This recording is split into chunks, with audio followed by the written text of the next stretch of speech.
Mainit na balita mga kaboses ng masa, Tatay Digong binanatan na naman si President Bongbong Marcos Jr. dahil nga daw wala itong kwenta at pagpapahirap lamang sa bayan ang kanyang ginagawa.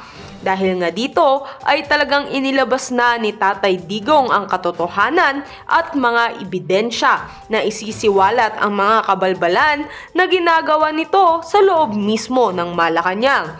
Dito rin natin mapapatunayan at ilalabas na rin sa publiko ang pagkapulvoronik nitong si Kuting ng Norte, Liza Smugs at Tambaloslos dahil nga sobra na ang ginagawa nila ng mga paghihirap sa ating bayan. Ayon pa sa mga netizens ay ito ang nakakalungkot na realidad, kaya naman ay dapat talagang bumaba na sa pagkapangulo si President Bongbong Marcos Jr. na ito dahil hindi na masikmura ang mga kabulastugan na ginagawa nila sa ating mahal na bansang Pilipinas. At heto naman, pakinggan natin ang buong detalye. By the way, this is Boses ng Masa at kung bago ka pa lamang sa aking channel ay mag-subscribe ka na!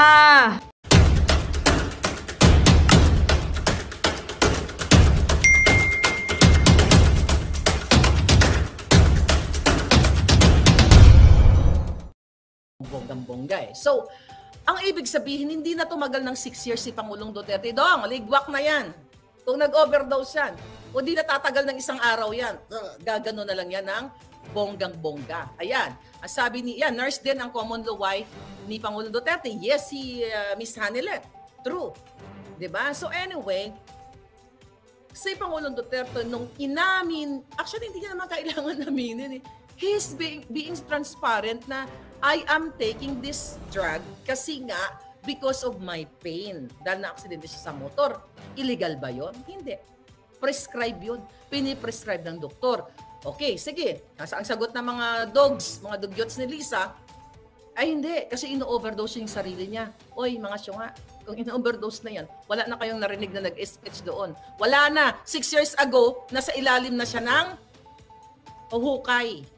Diba? 6 years ago. Kung yan ang naratibo nyo. So kaya kailangan namin i-counter ang katangahan, kasyungahan, ang kabubuhan ni Kuting. At kayo naman, na mga mainstream media, ganun lang kayo doon, okay sir, thank you sir. Hindi nyo pinapagana ang inyong jutak. You validate that, then you counter if you're really for the people. But it's good, I'm here. Hanggat may alindog ako, I'm here. Okay, now, punta tayo kay Polvoron. Kay Duterte, yung favorite ni Pangulong Duterte dahil sa pain niya at yung favorite ni Kuting. Actually, pareho lang yan na pwedeng i-prescribe ng doktor. Parehong function yan eh. Diba? Pero may mga euphoria effect yan. Ang kay Kuting, hindi siya medical prescribe o doctor's prescribe. Ang sa kanya, recreation. Trip-trip lang. Ay. Ganon-ganon. Kaya nga Polvoron, okay, yo, lag the mayo, let's go. Okay, yung mga kaklase niya, let's go, punta na tayo, magsingot-singot tayo ng Polvoron. Yun ang pagkakaiba. Prescribe by the doctor, yung kay Pangulong Duterte, yung kay Kuting, trip-trip lang. Ano yung trip-trip lang? Trip-trip yung addiction niya. At alam yan ng kapatid niya, alam yan ng mga kamag-anak niya. Tama si Pangulong Duterte, alam yan ng mga military, ng mga PSG sa likod niya. Kaya kayo mga PSG na mga matitino, kung matino kayo, speak up. Get up, speak up, and pick him up. Diba? So yun yung pagkakaiba. Ulitin natin, bakit si Kuting, okay, ay tumitira ng Polvoron? Meron ba siyang pain? Okay. Ano to eh? Yung tinitira ni Duterte at tinitira ni Kuting, okay? Meron ba siyang pain? Wala. Trip niya lang kasi judictus benedictus siya. Si Duterte, ano ang intended? Ano ang intention ni Duterte? Bakit niya tinitira itong Fenta? Kasi may pain siya. Kailangan niyang gamutin ang sakit na nararamdaman niya physically. Si Kuting, ano ang intention ni Kuting? Gusto niyang feeling euphoria at yo, party-party with the Coldplay and what? Beatles during his younger years. Okay. Next, pinisrad nga ng doktor, hindi nga, puslit nga. Okay? Ano? Ano ang side effects kay Kuting? Ang dami. Okay? So sa kanya, wala pang adverse effect na tinatawag. Well, I may say, life-threatening, yes, pero it takes time. Kasi nga, hindi naman niya tinitira siguro ng baso-baso, 'di ba?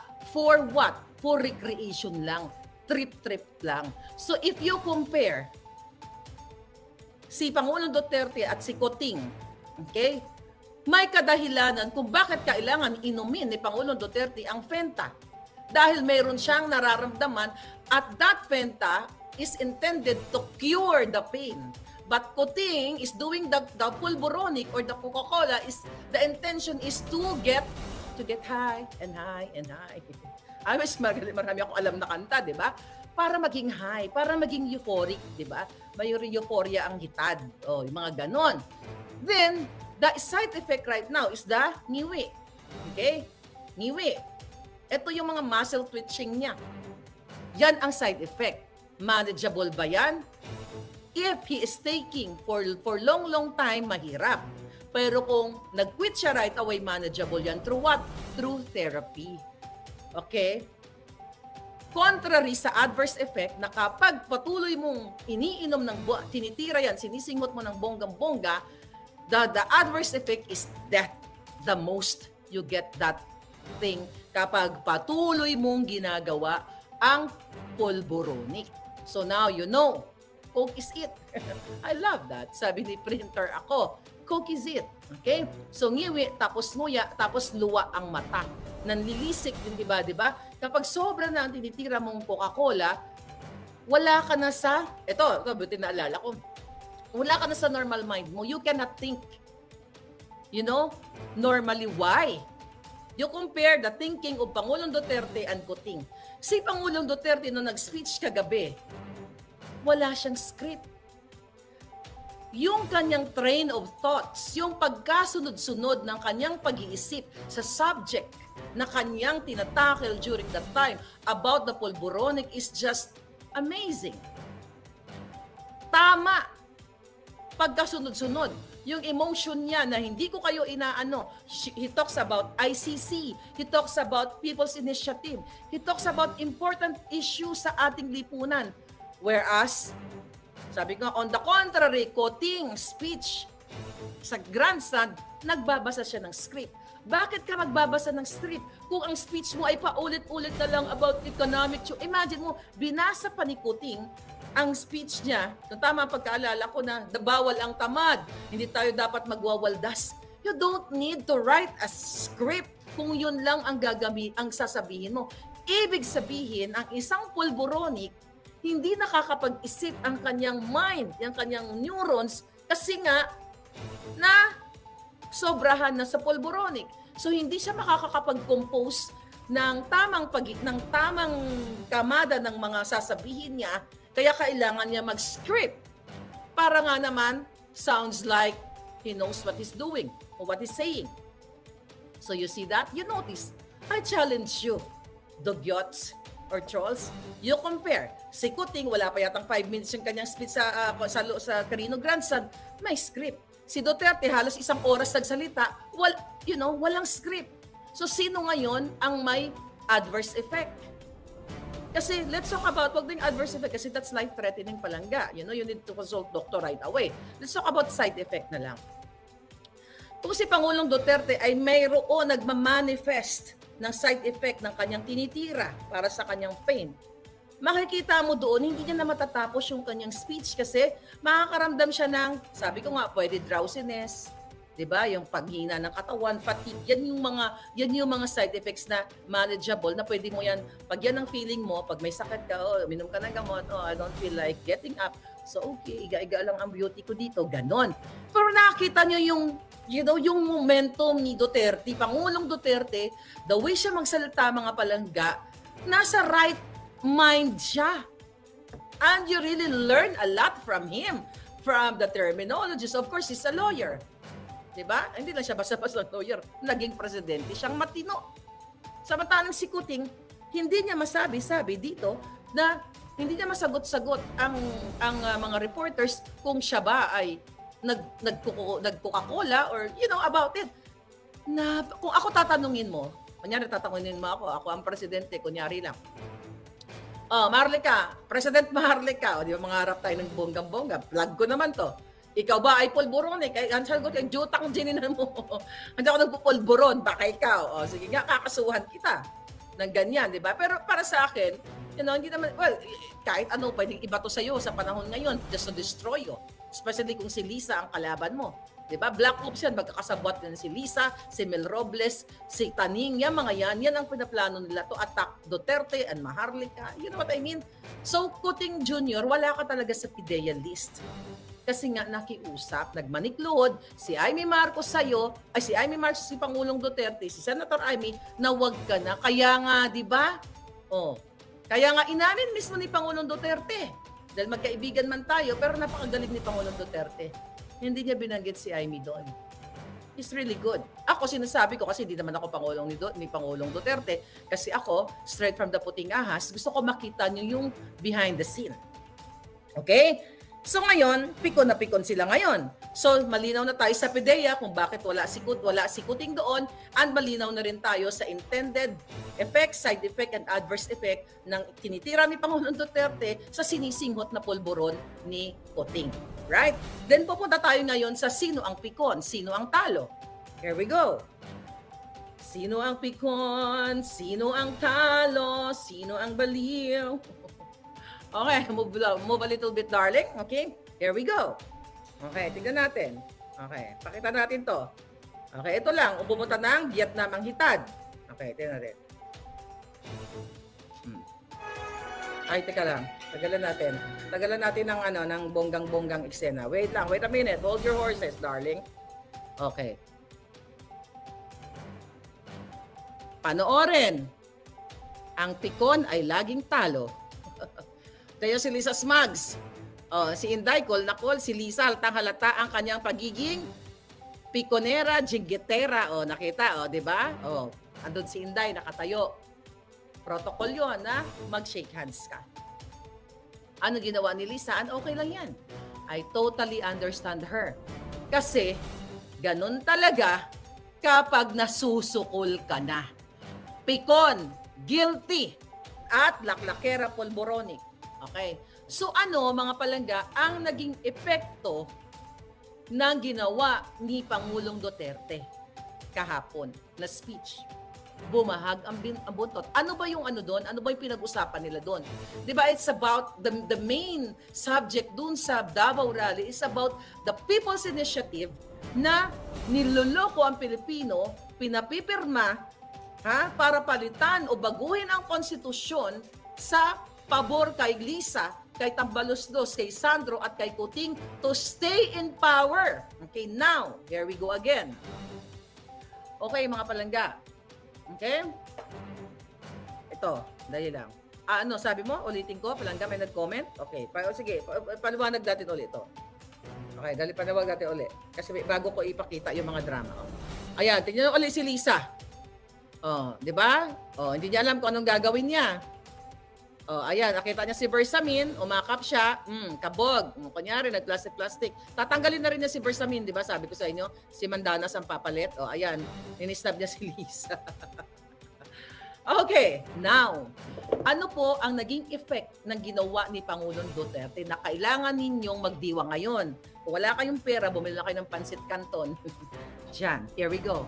Pakita ko sa inyo. Nataranta at nasyokot ang mga hitad. 'Di ba? So nakita nyo nga na inisnab si Sara, 'di ba? Yes, particular nakitang-kita naman na inisnab si Sara. Here we go. Ang COMELEC po, si George Garcia at si Lisa ay nanginig ang umatras ang kipay ni Lisa Smugs. Here. May basahin ko lang. Natakot sila. Ano ang headline? Basahin ko. COMELEC suspends all proceedings on People's Initiative. Di ba tinatanggap na nila yung mga pinagbabayarang pirma ng taong bayan? Ulitin ko muli. Ang goal nila, Attorney Vic, Attorney Glenn Chong, ni Spokesari, Attorney Harry Roque, yung iba pang mga speakers doon, mga palangga, mga family Duterte, is about the people's initiative na hindi naman people's initiative, kundi initiative ni Lisa, ni Kuting, ni Tambaloslos, ng mga demonyo para linlangin ang Pilipino na papirmahin ng hindi nila nalalaman, hindi na ipaliwanag sa kanila yung kanilang pinirmahan na para pala baguhin ang konstitusyon para hindi about economic, what do you call it? Revision, di ba? I-revise nila, it's about sa ekonomiya para makapasok ang mga foreign direct investors, mga ganyan chucho. Ngunit para manatili sila sa power. So niloko nila ang taong bayan at ginagamit ang pondo ng gobyerno sa pamamagitan ng paglilinang, ng pagbibigay ng ayuda. Kasi sa Quirino Grandstand, nagbigay ng mga ayuda doon, pinapunta yung mga kawawa, mga kababayan natin. And it's good, nagkaroon sila ng bigas. Pero yun ay way ng, sabi ko nga, form ng panlilinlang. At sabi, tawag din ni Pangulong Duterte at bribery. At mismo si Senador Amy Marcos, sinabi niya na ang kanyang pinsan na si Romualdez ay binayaran ang mga kongresista ng 20 milyones, 20 million each just to push o linlangin ang mga taga-LGU, mga barangay, mga kasabwat nila doon sa kanya-kanilang distrito para papirmahin ang mga tao na nagugutom at gamitin as bribe, okay? Yung pera din naman ng taong bayan. Tama si Pangulong Duterte. So yun yung goal doon. So dahil umurong ang kipay ni Lisa Smugs, sabi ko sa inyo right away. Here's the headline. Now, babasahin ni Maharlika. COMELEC suspends all proceedings on People's Initiative. Sabi ko nga, kasalukuyan na binibida-bida nila, na ipinupush nila, na nakakuha na raw sila ng enough signatures, like 12% signatures total of a national, what do you call it, total ng 12% total of registered voters. Okay? So ngayon, inaano nila yan, di ba? Binibilang-bilang ngayon ni COMELEC. Pero naudlot, umurong ang bayag ni George Garcia at itong si Lisa Smugs at si Coting. Okay, January 29 from GMA Online. The Commission on Election has suspended all the proceedings related to the People's Initiative seeking to amend the 1987 Constitution. Anong ibig sabihin yan? So pinigil, sinuspinde ng COMELEC ang mga kaletsihang proceedings, pagbibilang, pagtatanggap ng mga pinirmahan nyong pinagluloko kayo kung kayo ay nasa Luneta kahapon. So abruptly suspended. Boom! Okay? So effective si Pangulong Duterte kagabi. And this is para sa ating trophy ito, mga hitad. Okay, next. Ano sabi ng balita dito? At the news conference Monday, COMELEC Chairperson George Garcia announced that the COMELEC and Bank unanimously voted for the suspension of COMELEC Resolution number 10650 that covers the guidelines for the People's Initiative. So nagkonference sila, nagmeeting-meeting ang mga jutang Ginemes at napagdedesisyonan nila unanimously para suspendihin itong kasalukuyang resolusyon na that covers the guideline for the People's Initiative na dapat bilangin, tignan kung tama ba mga nakasignature doon. Okay, ano ang sabi pa ng COMELEC? The indefinite, hindi natin malaman kung patuloy na ibabalik nila or hindi na ba. Okay? The indefinite suspension includes, ito na, the acceptance of signature sheets by the local COMELECman. Hindi lang talaga, masyadong matigas na nahirap tagang Bisaya. Oy! Pero masarap na matigas ang dila. Ano dong? Okay. The indefinite suspension includes the acceptance of signature sheets by the local COMELEC offices pending the review and revision of the said guidelines. So, ibig sabihin, sinuspindi na yung pagtanggap sa mga local COMELEC offices ng mga signature na pinasimunuan ni Lisa, ni Sandro, ni Martin, na binayaran ang mga kongresista ng 20 million para linlangin ang taong bayan. And this is the power of our voices. Our voice. Pinagsama-samang boses ni Maharlika, ng Pangulong Duterte, okay, ni Miss Here, Mi Click, sino yan? Si Palangga, okay? Laban ang mga maisog, sabi ni Anil, sama ating mga Anilet, natawanan si Inday Anilet. Oy, okay, so ngayon, okay, ano sabi ni George Garcia? We honestly believe Sabi niya, based sa aming initial assessment, kailangan naming i-review, i-enhance, dagdagan yung aming existing IRR o Implementing Rules and Regulation, tama, concerning the People's Initiative dahil sa ating palagay, may mga bagay doon na kulang at wala doon sa ating guidelines. Yun naman pala. Kailangan pang ilabas ikumpirmahin ni Pangulong Duterte ang bangag na presidente, di ba? Bangag ng bonggang-bongga.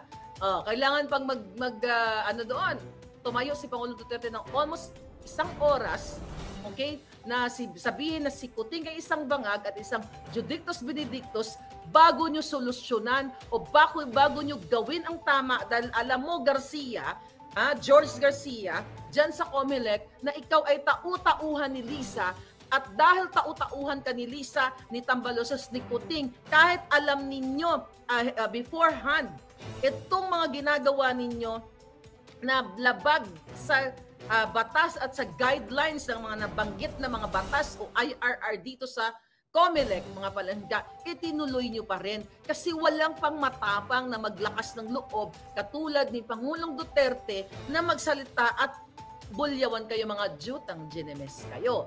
So this is what, mga palangga, accomplishment natin to. Winner na tayo dito, mga hitad.